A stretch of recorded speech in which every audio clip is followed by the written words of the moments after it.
मैं कुंदन कौशिक पुनः स्टडी कुंजी में आप सभी का स्वागत करता हूं। आपके समक्ष लेकर के आया हूं पिछले परीक्षाओं में होने वाले इम्पॉर्टेंट स्मृति पर आधारित जो क्वेश्चन पूछे गए हैं CTT यानी दक्षता परीक्षा 1.0 उसके पार्ट 1 में 110 क्वेश्चनों का समूह लेकर आए हैं। तो चलिए बिना समय गवाए ही शुरुआत करते हैं। चलिए आपके सामने स्क्रीन पर दिखाई दे रहा है क्वेश्चन नंबर 1। अंग्रेजों द्वारा किसे भारतीय अशांति का जनक कहा गया? तो सही जवाब क्या होगा? बाल गंगाधर तिलक। करो या मरो का नारा किसने दिया? सभी लोग जान रहे होंगे, महात्मा गांधी। क्वेश्चन नंबर 3 है, गांधी जी के नाम के पहले महात्मा कब जोड़ा गया? तो चंपारण सत्याग्रह के बाद जोड़ा गया ना, यह 1920 में हुआ था। रविंद्रनाथ टैगोर द्वारा प्रथम संबोधन, और रविंद्रनाथ टैगोर ने सर्वप्रथम गांधी जी को महात्मा कहा था। और इसका उल्टा भी जान लीजिए कि रविंद्रनाथ टैगोर को गुरुदेव जो है किसने कहा था सर्वप्रथम? तो महात्मा गांधी ने ही कहा था। यह बात जानना आपके लिए बहुत ज़रूरी है। चलिए अगला सवाल देखते हैं। भारतीय राष्ट्रीय कांग्रेस का प्रथम विभाजन कब हुआ ना? तो ये है आपका 1907 ईस्वी में। उस समय अध्यक्ष रास बिहारी बोस जी थे। ठीक है, अब आगे चलते हैं। अगला सवाल आपके सामने आ रहा है कि मुस्लिम लीग के प्रथम अध्यक्ष कौन थे? तो मुस्लिम लीग के प्रथम अध्यक्ष जो है आगा खां थे, और इसकी स्थापना 1906 में हुई थी। चलिए इसके आगे देखते हैं। बंगाल विभाजन की घोषणा कब की गई? तो 1905 में की गई, और 1911 में इसे पुनः रद्द कर दिया गया था। दोनों क्वेश्चन आ सकता है। बंग भंग इसको कहा जाता है, बंग भंग आंदोलन, तो 1911 है बंग भंग। मीथेन का रासायनिक सूत्र क्या होता है? तो मीथेन का रासायनिक सूत्र आपका होता है CH4। इसके बाद चलिए देखते हैं, मानव शरीर का तापमान डिग्री सेल्सियस में कितना होता है? तो यह होता है आपका 37 डिग्री सेल्सियस। वही अगर इसका फ़ारेनहाइट में देखा जाए तो 98.6 फ़ारेनहाइट होता है ना।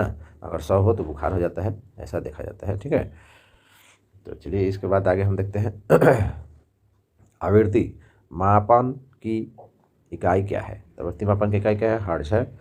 वर्ग के समूह को क्या कहते हैं? वर्ण के समूह को क्या कहते हैं? तो वर्णमाला कहते हैं। आग बुझाने के लिए किस गैस का प्रयोग किया जाता है? तो ये गैस जो है आपका कार्बन डाइऑक्साइड गैस है ना। चलिए अगला सवाल देखते हैं कि बिहार की द्वितीय भाषा कौन सी है? तो उर्दू है, सभी जानते होंगे उर्दू है। अगला देखते हैं कि झारखंड बिहार से कब अलग हुआ? ये भी आप लोग जानते होंगे, 15 नवंबर 2000। इसके पहले उड़ीसा अलग हुआ था 1936 में। भारत के वर्तमान मुख्य न्यायाधीश हैं DY चंद्रचूड़, यह 2024 में है, और ये 50वें न्यायाधीश हैं। याद रखना होगा DY चंद्रचूड़। ये परीक्षा मुख्य रूप से पूछता है, वेरी वेरी इंपॉर्टेंट है। 15 नंबर क्वेश्चन आपके सामने है कि भारत के प्रथम महिला राष्ट्रपति, ये भी सभी लोग जानते होंगे, प्रतिभा देवी सिंह पाटिल। 16 नंबर क्वेश्चन है, ऊर्जा मापने की इकाई क्या है? तो जूल है। 17 नंबर क्वेश्चन है, ईमानदारी कौन सी संज्ञा है? तो भाववाचक संज्ञा। ठीक है, भाववाचक संज्ञा उसको कहा जाता है कि जो दिखता नहीं है, सिर्फ महसूस किया जाता है। ईमानदारी है, बेईमानी है, प्यार है, प्रेम जिसको कहा जाता है वो होता है। पुष्प कौन सा शब्द है? 18 नंबर क्वेश्चन है, तो यह है तत्सम शब्द। पुष्प जो है तत्सम शब्द है।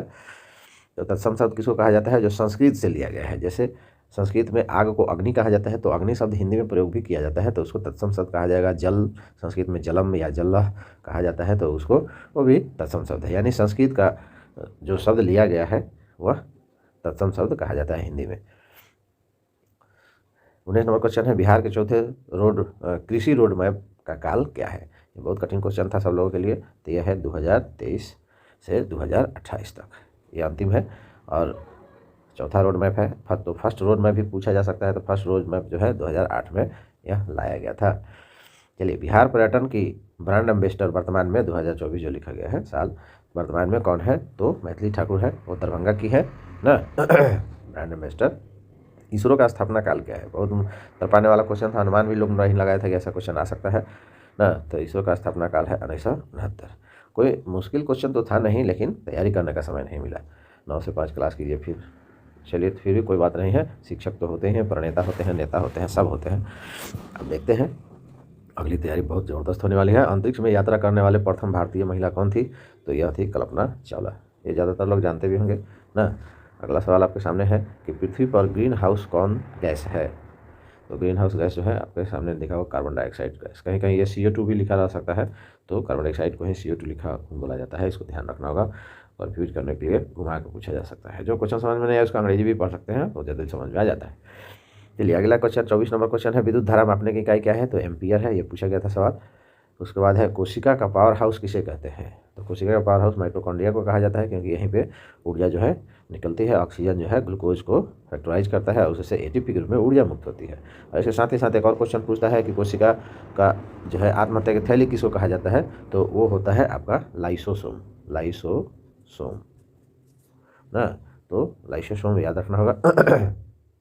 अगला सवाल 26 नंबर क्वेश्चन है कि पोलियो का टीका किसने विकसित किया। तो जॉन सल्क। साथ साथ ये भी जान लीजिए कि पोलियो जो है हमारे शरीर में किसको प्रभावित करता है। तो हमारे तंत्रिका को प्रभावित करता है। इसके साथ साथ ये भी जान लीजिए कि पोलियो जो होता है वो विषाणु से होता है, विषाणु यानी वायरस ना, ये वायरस से फैलने वाला रोग है, ये भी जानना साथ में ज़रूरी है। बल का SI मात्रा क्या है, न्यूटन है यहाँ पे ना, मीटर प्रति सेकंड स्क्वायर को न्यूटन कहा जाता है। अगला देखिए जल का अनुसूत्र, सभी लोग जानते होंगे, आसान क्वेश्चन था, H2O, ये तो जानना ही चाहिए। लाल ग्रह कौन सा है। तो मंगल ग्रह को लाल ग्रह कहा जाता है, ये भी आसान था। गति के नियम का प्रतिपादन किसने किया, न्यूटन ने किया। उसके बाद मानव शरीर के सबसे छोटी हड्डी कौन सी है। सबसे छोटी हड्डी आपका स्टेपिस है, जो कि कहाँ पाया जाता है, यह स्टेपिस हड्डी जो होता है वो कान में होता है। और सबसे बड़ी हड्डी फीमर है, जो कि कहाँ पाया जाता है, वो जांघ में पाया जाता है ना। चलिए आगे देखते हैं पर्यावरण दिवस कब मनाया जाता है। तो ये सभी लोग जानते होंगे 5 जून को मनाया जाता है पर्यावरण दिवस जरूर आ रहा था परीक्षा में, तो दिवस जरूर याद कर लीजिएगा ना। आगे चलते हैं, पर्यावरण दिवस कब मनाया जाता है, ये हो गया। उसके बाद 33 क्वेश्चन, प्रथम गोलमेज सम्मेलन कब हुआ था। तो 1930 में हुआ था। और तीनों गोलमेज सम्मेलन में किसने भाग लिया था, भीमराव अम्बेडकर ने भाग लिया था, BR अम्बेडकर ना। तो 1930, 31 और 32 में हुआ था, ये भी याद रखेंगे। पृथ्वी का सबसे बड़ी स्तनपायी जीव कौन है। तो स्तनपायी जीव यानी बच्चा देने वाला, तो इसमें सबसे बड़ा जीव जो आता है वो ब्लू व्हेल है। चलिए फिर आगे देखते हैं, क्वेश्चन नंबर 35 है, प्रकाश संश्लेषण में कौन भाग लेता है। तो यह ऑप्शन थोड़ा नहीं मिल पाया है सही, तो इसके हरी पत्ती अगर ऑप्शन में दिया होगा तो हरी पत्ती होगा, अगर नहीं दिया है अन्य कुछ दिया हुआ है तो क्लोरोफिल दिया होगा, कार्बन डाइऑक्साइड दिया होगा, सूर्य प्रकाश दिया होगा और जल दिया होगा, तो ये सभी प्रकाश संश्लेषण में भाग लेते हैं। तो इनमें से सभी एक ऑप्शन जरूर रहा होगा, इसको ध्यान देना होगा। चलिए क्वेश्चन नंबर 30 देखते हैं, दांत में कौन सा पदार्थ पाया जाता है। तो दांत में कैल्शियम और फास्फोरस पाया जाता है, और यह सिर्फ दांत में ही नहीं पाया जाता बल्कि हमारे शरीर में जहाँ जहाँ भी हड्डी होता है उसमें कैल्शियम और फास्फोरस पाया जाता है। तो दांत भी एक प्रकार का हड्डी ही है हमारे शरीर में। लेकिन दांत से संबंधित एक और क्वेश्चन बहुत इंपॉर्टेंट है, जो पूछता है कि दांत के ऊपर जो है सबसे मजबूत पदार्थ जो हमारे शरीर में होता है वो कौन सा होता है। तो उसको कहा जाता है इनामेल।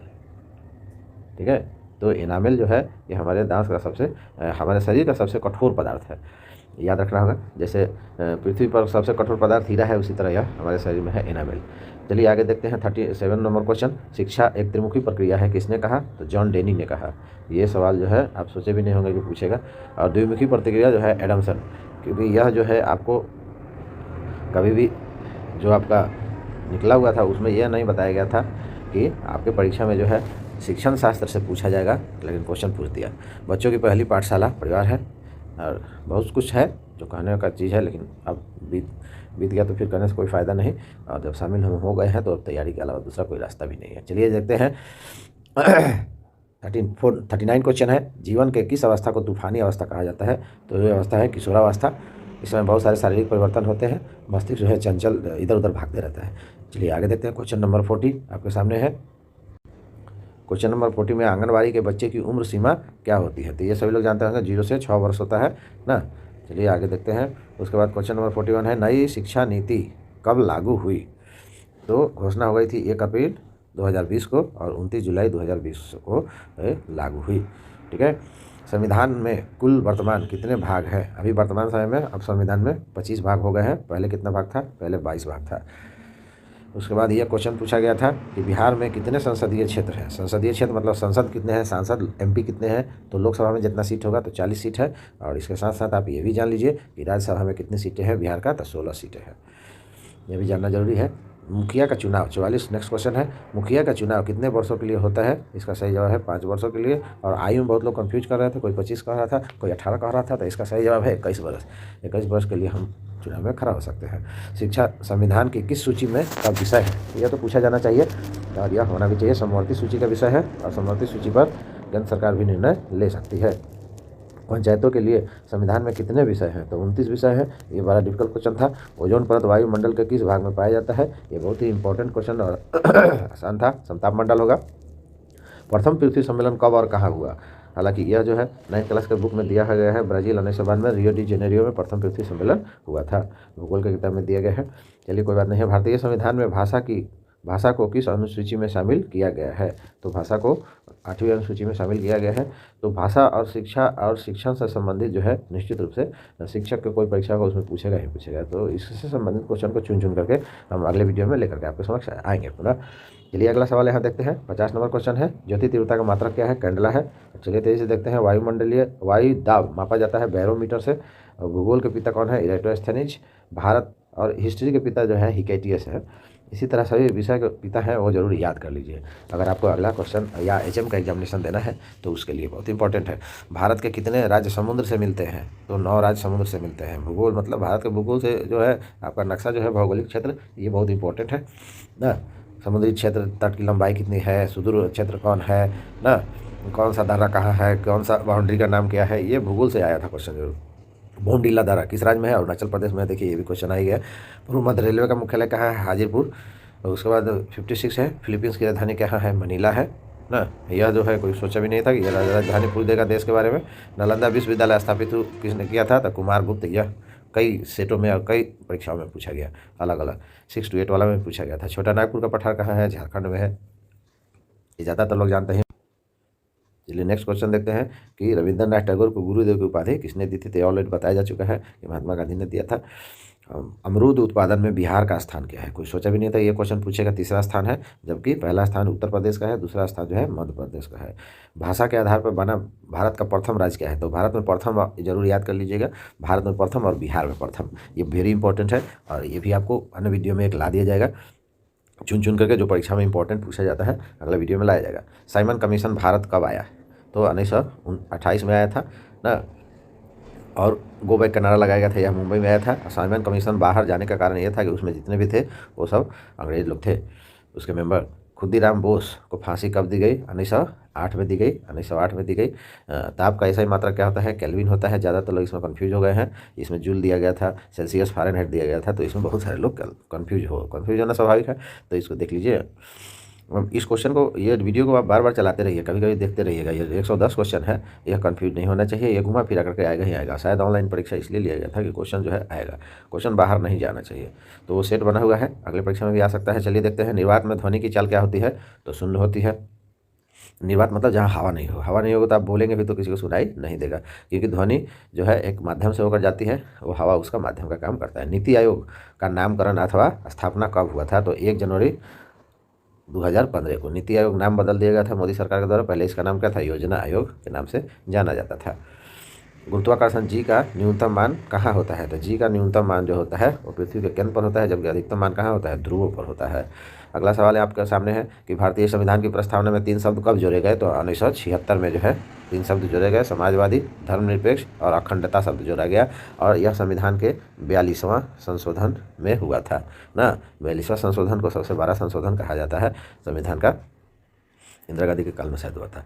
चलिए आगे देखते हैं। एशियाई विकास बैंक का मुख्यालय कहाँ है? तो फिलीपींस है। यह क्वेश्चन तो है, आप अनुमान भी नहीं लगाए थे कि ऐसा क्वेश्चन पूछ सकता है। इसका कहीं सिर पर नहीं दिखाई दे रहा है। भारत राज्यों का संघ होगा भारतीय संविधान के किस अनुच्छेद में है? तो अनुच्छेद 1 में है। इसको घुमा के भी पूछा जा सकता है कि अनुच्छेद 1 में क्या है निम्नलिखित में से। तो दोनों ही इंपॉर्टेंट है कि भारत संघ का राज्य होगा, ये भी जान लेना जरूरी है। प्रथम जैन संगति कहाँ और कब हुई थी? कब हमने जोर दिया है, लेकिन कहाँ पूछा था? तो ये पाटलिपुत्र है। लेकिन कब हुई थी? 322 से 298 ईसा पूर्व। लेकिन साथ ही साथ ये भी जान लीजिए प्रथम बौद्ध संगति किसके काल में हुई थी? तो चंद्रगुप्त मौर्य के काल में हुई थी। आगे चलते हैं। दूध से दही बनाने वाला जीवाणु कौन सा है? तो लैक्टोबैसिलस है। ये वेरी वेरी इंपॉर्टेंट क्वेश्चन है। Class 10th class 9th class में भी यह साइंस के बुक में है, दिया हुआ है। श्रेयसी सिंह का संबंध किससे है? शूटिंग से है ना। और पुलित्जर पुरस्कार किस क्षेत्र से क्षेत्र में दिया जाता है, तो यह जो है आपका पत्रकारिता के क्षेत्र में दिया जाता है ना। राइन नदी कहाँ बहती है, तो राइन नदी जो है स्विट्जरलैंड में बहती है ना। आपको जो है हमारे पास सारे छठा क्लास से लेकर के और 12वां क्लास तक का नोट्स जो है हमारे पास उपलब्ध है ना, साइंस का और सोशल साइंस का ना। इसके लिए आप हमसे संपर्क कर सकते हैं। हमारे मोबाइल नंबर पे जो है मिस कॉल दे सकते हैं या हाई लिख के भेज सकते हैं 7903074056 ना। यहाँ बने रहिए, धन्यवाद। अगला देखते हैं क्वेश्चन। पुलित्जर पुरस्कार किस क्षेत्र में दिया जाता है, क्वेश्चन नंबर 74 है। तो पुलित्जर पुरस्कार जो है पत्रकारिता के क्षेत्र में दिया जाता है। राइन नदी कहाँ बहती है, तो यह जो है स्विट्जरलैंड में बहती है राइन नदी। उसके बाद कह रहा है बिहार में अनुमंडलों की संख्या कितनी है, तो बिहार में अनुमंडलों की संख्या 101 है। आगे चलते हैं, बजरंग पुनिया किस खेल से संबंधित है, तो यह कुश्ती से संबंधित है। आगे चलते हैं, बिहार में सबसे ज़्यादा चाय उत्पादन कहाँ होता है, ये कोई सोचा भी नहीं था इस तरह का क्वेश्चन पूछेगा, और ये जानकारी हमको भी प्राप्त नहीं थी। तो यह है किशनगंज, इसलिए टफ लग रहा था। राष्ट्रमंडल खेल 2022 में भारत पदक तालिका में कितने स्थान पर था, राष्ट्रमंडल खेल में भारत जो है चौथे स्थान पर था, 61 मेडल प्राप्त किया था। तो यह चौथा नंबर आंसर इसका होगा सही जवाब। बोलिए कितना आसान सवाल है क्या। राजा राम मोहन राय पुरस्कार किस क्षेत्र में दिया जाता है, ऐसा क्वेश्चन होना चाहिए था क्या। राजा राम मोहन राय पत्रकारिता क्षेत्र में दिया जाता है। अंत्योदय अन्न योजना किस राज्य से शुरू किया गया था, तो यह राजस्थान से शुरू किया गया था। ये वेरी इंपॉर्टेंट क्वेश्चन है। केंद्र सरकार द्वारा चलाई गई योजना है, 2000 में यह शुरू किया गया और यह राजस्थान से शुरू किया गया था। चलिए आगे शुरू करते हैं। वर्तमान में दाल का सबसे बड़ा उत्पादक राज्य कौन सा है, तो वर्तमान में राजस्थान हो गया है। पहले जो था वह मध्य प्रदेश था ना, 2022 तक मध्य प्रदेश था, 23 से राजस्थान हो गया है। बिहार का कौन सा खनिज ज़्यादा पाया जाता है, बिहार में कौन सा खनिज ज़्यादा पाया जाता है, तो यह है मैग्नीज बिहार में। नयन का संधि विच्छेद कहा जाएगा, ने धर ने जोर अन। सुख और दुख कौन सा समास है, तो द्वंद्व समास है। द्वंद्व समास के बारे में जान लीजिए कि द्वंद्व समास उसी को कहा जाता है जो इसी तरह के दो शब्द उसमें जुड़े हुए रहते हैं ना। सुख दुख एक दूसरे के अपोजिट वर्ड उसमें दिए गए हैं।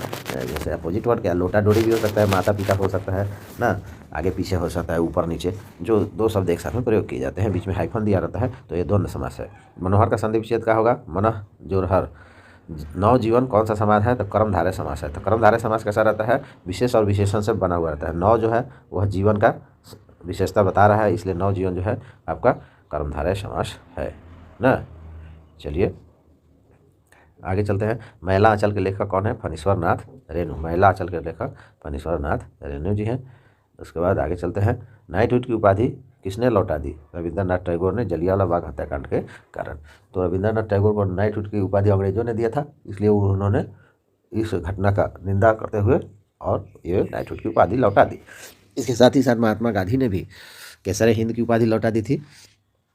और तब जो है असहयोग आंदोलन शुरू हुआ 1920 में, जलियांवाला बाग हत्याकांड जो कि पूछा गया था डेट के साथ, तो 13 अप्रैल 1919 को हुआ था। और जो परीक्षा में पूछा गया था उसमें जो है ऑप्शन गलत दिया गया था, तो उसको छोड़ देना था ना। ये नॉर्मलाइजेशन के चलते क्या हो रहा था, नहीं हो रहा था। चलिए, और इसके साथ ही साथ आप ये भी जान लीजिए कि रविंद्रनाथ टैगोर जो है उपाधि वापस किए, तो जलियांवाला बाग हत्याकांड की भत्सना यानी शिकायत जो है विश्व के कौन सा देश ने पहले बार किया, तो जर्मनी ने इसका शिकायत किया, निंदा किया। हीराकुंड बांध किस नदी पर है, तो महानदी पे है, यह उड़ीसा में है महानदी। ठीक है। अगला सवाल है, गरीबी उन्मूलन दिवस कब मनाया जाता है, गरीबी उन्मूलन 17 अक्टूबर को मनाया जाता है गरीबी उन्मूलन दिवस। छोटा नागपुर के पत्थर में कौन सा खनिज पाया जाता है, तो बक्साइट, तांबा और चूना पत्थर ना। बक्साइट, तांबा और चूना पत्थर पाया जाता है, इसको याद रखेंगे छोटा नागपुर के पठार में। चींटी चलने के बाद अपने पीछे कौन सी रसायन छोड़ती है, इस तरह के हार्ड सवाल 6 to 8 वाले क्वेश्चन एग्जामिनेशन में पूछे गए थे, तो फिरोमोन ना। और हार्ड इसलिए लग रहा होगा कि हम लोग को मौका ही नहीं मिलता तैयारी करने के लिए। चलिए अच्छे आगे बढ़ते हैं। केला का कौन सा भाग नहीं खाया जाता है, ये ऑप्शन बेस्ट है, आप देख सकते हैं, इसमें छिलका दिया हुआ है और जड़ दिया हुआ है, तो ऑप्शन में देख लेंगे क्या दिया हुआ है, उसके हिसाब से मारा जाएगा। हमें जानकारी होनी चाहिए, क्वेश्चन आ गया तो फिर आंसर तो मिल ही जाएगा। इनमें कौन मिश्रणीय पदार्थ है, तो तेल इसमें दिया गया है ऑप्शन ना। मिश्रणीय पदार्थ सॉरी नहीं है, यह नहीं है दिया गया है, तो पॉइंट आउट नहीं होना चाहिए, नहीं दिया गया है, तो तेल जो है मिश्रणीय नहीं है। पानी दूध वगैरह दिया हुआ था, चुनाव कौन करवाता है? तो सभी लोग जानते हैं निर्वाचन आयोग। तो निर्वाचन आयोग कराता है। तो साथ साथ ये भी जान लीजिए कि निर्वाचन आयोग के मतदाता दिवस कब मनाया जाता है? तो 25 जनवरी को। ये इंपॉर्टेंट है। मतदाता दिवस, शिक्षा दिवस, शिक्षक दिवस ना, राष्ट्रीय शिक्षा, अंतर्राष्ट्रीय शिक्षा दिवस, ये सब याद कर लीजिएगा। भारत नेपाल को कौन सी नदी बांटती है? भारत नेपाल को कौन सी नदी बांटती है? तो शारदा नदी और काली नदी इसी को कहा जाता है। ये कई सेटों में पूछा गया था। कई सेटों का मतलब कि कई परीक्षाओं में जो आपका सक्षमता परीक्षा हुआ था, फर्स्ट सिटिंग, सेकंड सिटिंग लगातार चल रहा था, 28, 29, 30 मतलब 6 तारीख तक हुआ। तो उसमें कई परीक्षाओं में यह पूछा गया है, घुमा फिरा करके, मतलब ये क्वेश्चन आ रहा था। चलिए, सर्वप्रथम बहुउद्देशीय नदी घाटी परियोजना कौन सी है? तो ये दामोदर घाटी नदी परियोजना। आपको बता दिया है ऑलरेडी कि सर्वप्रथम भारत में, सर्वप्रथम बिहार में। ये जरूर रख लीजिएगा, यह सारे परीक्षाओं में पूछे जाते हैं। तो दामोदर घाटी है बहुउद्देशीय परियोजना। बास्केटबॉल खेल में कितने खिलाड़ी होते हैं? यह सक्षमता वालों के लिए नहीं हम कह रहे हैं, HM वालों के लिए कह रहे हैं। तो ये उसमें और भी टफ क्वेश्चन रह सकता है। तो उसमें तो 2 ही क्षेत्र से पूछा जाएगा, GK GS रहेगा और एक आपका सामान्य शिक्षण से, शिक्षण अभियोगिता से पूछा जाएगा। तो इसका होगा, एक टीम में 5 खिलाड़ी होते हैं बास्केटबॉल में, और क्रिकेट में भी पूछा था, कबड्डी में भी पूछा था, तो खो खो में भी पूछा था। तो ये आपका पर्यावरण और हम के बुक से पूछा गया था। यंग इंडिया के लेखक कौन है? महात्मा गांधी है। और पृथ्वी पर जल की मात्रा कितना प्रतिशत भाग में पाया जाता है? तो जल का मात्रा जो है 71% भाग जो है जल से घिरा हुआ है, ये सभी लोग जानते हैं। अगला है, समवर्ती सूची पर फैसला कौन लेता है? तो समवर्ती सूची पर फैसला, अंतिम फैसला जो है केंद्र सरकार लेता है। लेकिन समवर्ती सूची का जो विषय है उसमें केंद्र सरकार और राज्य सरकार को भी उसमें फैसला लेने का अधिकार है, लेकिन अंतिम फैसला सर्वोच्च न्यायालय लेगा। अगर कोई द्वंद्व आ जाता है तो नहीं, तो केंद्र सरकार, जिसमें शिक्षा आता है, जो कि आपको पिछले क्वेश्चन में बताया गया था। आपके अधिकारों की रक्षा न्यायालय में कौन करता है? यह क्वेश्चन गजब सा क्वेश्चन था। तो यह वकील करता है। हमारे अधिकारों की रक्षा के लिए जो है वो नियम कानून और बताता है कि इनके साथ ये हुआ है, आप जान सकते हैं। सुंदरवन किस प्रकार का वन में आता है? किस प्रकार का वन में आता है? तटीय वन या ज्वारीय वन ना? ऑप्शन बेस्ड है, ऑप्शन जैसा रहेगा वैसा मारेंगे। चलिए, अगर 1919 में भारत का वायसराय कौन था? तो जलियांवाला बाग हत्याकांड हुआ था, महत्वपूर्ण घटना थी। तो उस समय तो वायसराय का नाम आपको याद रखना ही चाहिए। इस तरह की कुछ ऐसी घटनाएं हुई हैं जिस समय, उस समय का वो बात जरूर याद रखना चाहिए। मूंगा रेशम कहाँ पाया जाता है? तो असम में पाया जाता है। यह बहुत इंपॉर्टेंट क्वेश्चन है और यह क्वेश्चन जो है बहुत कम पूछता है परीक्षाओं में, लेकिन ये कहाँ से क्वेश्चन ला दिया। तो सबसे कठोर पदार्थ क्या है? हीरा है। और इंडिया गेट किसने बनवाया? तो अंग्रेजों ने बनवाया था। और इंडिया गेट दिल्ली में है। और गेटवे ऑफ इंडिया कहाँ है? आपका मुंबई में है। गोलकुंडा कहाँ है? तेलंगाना में है। इसी के साथ ही यह 110 क्वेश्चन समाप्त हुआ। तब तक अगले हम वीडियो लेकर आएंगे, पुनः हम 100 से ज़्यादा क्वेश्चन लेकर आने वाले हैं।